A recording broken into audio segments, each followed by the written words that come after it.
Up and Adam, everyone, and thank you for joining us right here on Wake Up Worcester. Coming up, we're going to tell you about the 149th Woodstock Fair. What a slice of Americana that is, and we'll give you the lowdown on it with Doug Child coming up in just a few moments. Also, Christina Andrianopoulos is going to be joining us. She has a brand new show. She's looking for love, and I'm starting to count those shows up. I may have to get yet another show here on Charter Channel 3 to stay ahead of Christina. Right now, though, we're so pleased to have one of the great candidates for Worcester City Council at Large. Kola Kindele is with us. And Kola, thanks for stopping by this morning. Thank you very much, Hank. I really appreciate the time. Well, let's talk a little bit about why you decided to run. One of the funny things about this race is people expected there to be a primary. I think that people expected a lot of candidates to jump into this race because we had a number 2 years ago.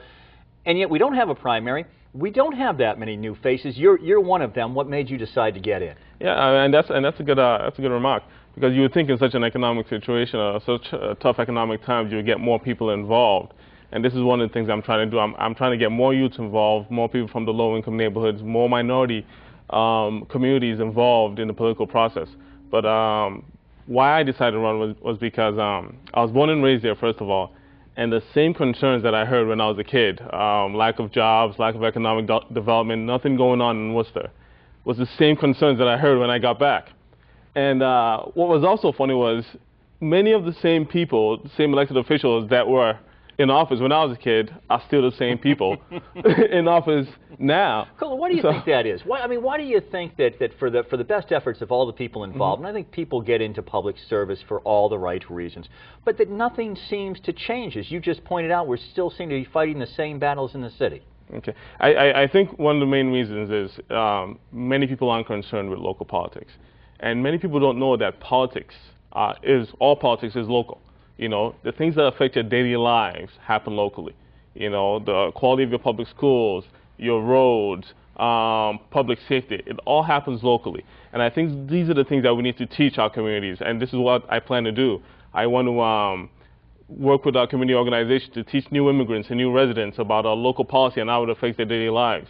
I want to talk to kids about local policy and how it affects their daily lives. We need new people to be interested in politics, and we need a change, definitely. Kola, you know, you're saying that we need a change, that you're talking about constituency groups trying to get some people who traditionally don't vote and get them involved in the process, all very noble things. But as a student of history, you must realize that the very constituencies that you're talking about traditionally don't come out in November, and it is difficult to get them engaged and get them to vote. What's kind of your master plan? How are you going to get them to get excited enough to come out to the polls? I think, like I said before, I've been going around talking to people and talking to them about how our local policy affects their daily lives, and a lot of people are really interested. I think the main thing about it is people don't know. They were never informed. Kids, we aren't being taught civics anymore in our local high school. And I think that needs to change. We need to start teaching civics. We need to have more internship programs at City Hall, because I believe local policy, local government is very important to our daily lives. And I think once we start there, we're going to have more involvement and more people being encouraged about local policy. Well, yeah, there's a lot of apathy in the city. I mean, for the very things that you're talking about, there are a lot of people who don't want to get involved. You said a moment ago, for example, that, geez, with this tough economic times, why aren't more people jumping in to help solve the problem? That's probably exactly the reason, because they're taking a look and going, wow, what do I want to run now for? This is an almost impossible situation. Worcester's going to face some very hard budget decisions coming up. What's your take? New revenue streams, more cuts? How do we face the economic crisis? Yeah, I think we definitely need to look at new revenue streams. I think that's very important. And we'll definitely also need to look at things that we can cut. But first of all, I think we need to change the direction of things and start to focus on things that will bring in more business and bring in more people into the city of Worcester. I think, first of all, we need to look at educating our workforce. We need to equip our community organizations, our community colleges, our Worcester Technical High School with the tools necessary to educate our workforce in the green jobs industry, in the healthcare industry, in the biotechnology industry, so that these jobs that need to be met, companies can come here and find the people that will be willing to take those jobs on. Second of all, I think we need to improve the quality of our public high schools, because when a company decides to locate a company, those are the first two things he looks at, is the quality of the public high school. And because he wants to know that his employees will have a good place to put their kids in. Yeah, we have some wonderful schools here in Worcester. University Park campus, for example, is a model. The Vogue School, the technical school, excuse me, has just hit a home run. Graduation rate up over 85% for the kids from the technical school, the all school. I mean, there are some wonderful schools. There are some schools that are really struggling here in the city as well. Is that something that you would focus on?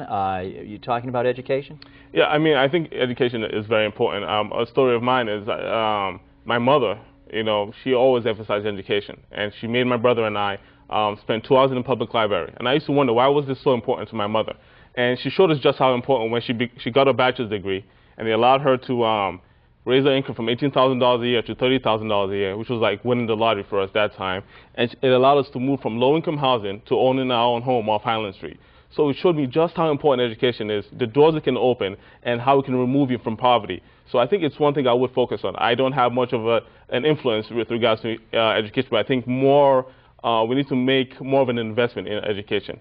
I was struck by what you said a few moments ago about some of our politicians who have been in. You know, you're born here, you move, you come back, same faces. Do you feel that is part of what is keeping Worcester down? I mean, you said that we're still facing some of these same problems, that we don't have as many new faces as perhaps we should. Yeah, I think, I mean, my campaign slogan is getting your voice heard. And I think we need new voices at the table. We need new perspectives. I mean, we see a bunch of young innovations, like look at Facebook and MySpace. These are a bunch of young minds with different ideas. We need that. I mean, we're all aware of the old adage saying insanity is doing the same things over and over again and expecting a different result. We've been doing the same things over and over again for about, I can't count how many years. We've got to change our direction and go a different path. Right. Kola, let's say you're elected in November. Come January, that first city council meeting, what do you stand up? What do you say? What's the first thing that you want to change and make a difference in Worcester? First thing I want to do is I want to have one of my main things is to have a Worcester Pride Day, because I think we need to build unity in the city of Worcester. We need to stop talking down about Worcester and start talking it up, because when we start to talk up Worcester, other people, other surrounding towns will be attracted to the city of Worcester. So if we have a Worcester Pride Day, have discounted fares to the museums and the different attractions in the city of Worcester, have a discounted ticket to the various nightlife and nightclubs, etc., I think people will be attracted to the city and see how great of a city this is, and then we can start from there. Kola, people want to support you. We have just a moment left here, but people want to support you. They want to join the campaign. What's the best way for them to get a hold of you and do that? You could go on my website, kolakindele.com, just how it's spelled, K-O-L-A-A.